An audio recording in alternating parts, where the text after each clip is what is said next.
Softmax attention has been the backbone of transformers for years, but it comes with a serious limitation: quadratic complexity. To compute softmax attention, we need the full QKT matrix. As the sequence length grows, computation and memory simply explode. That's why scaling context length is so hard. Linear attention tries to solve this. Instead of exponentiation, linear attention rewrites similarity using a kernel trick.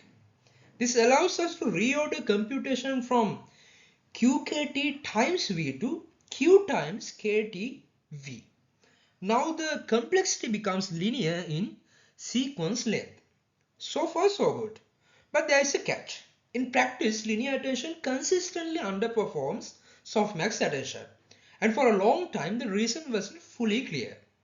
Here's the key insight. Linear attention completely ignores the magnitude of the query. So let's unpack this. In softmax attention, attention scores are exponential in the dot product.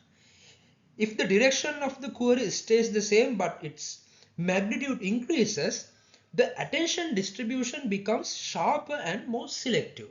In other words, more spiky. Higher similarity keys get more attention and lower similarity keys get suppressed.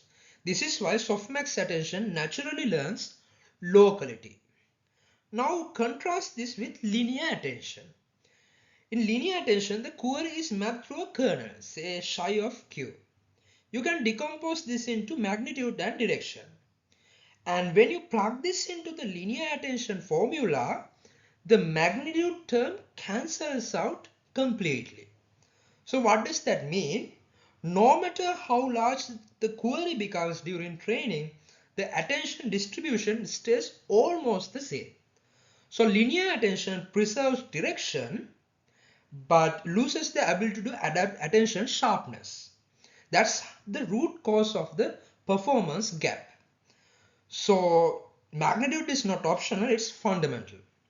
This brings us to magnitude aware linear attention, or MALA. The idea is simple but powerful. Instead of using division based normalization, MALA introduced an addition based normalization with two carefully designed additive scaling factors. This allows query magnitude to influence attention without reintroducing quadratic complexity. As query magnitude increases, MALA sharpens attention just like softmax, but in a controlled non-exponential way, actually in a fractional way. The result, softmax attention is often too spiky, linear attention is too smooth, and MALA sits right in the middle, and as a result MALA outperforms both softmax attention and linear attention.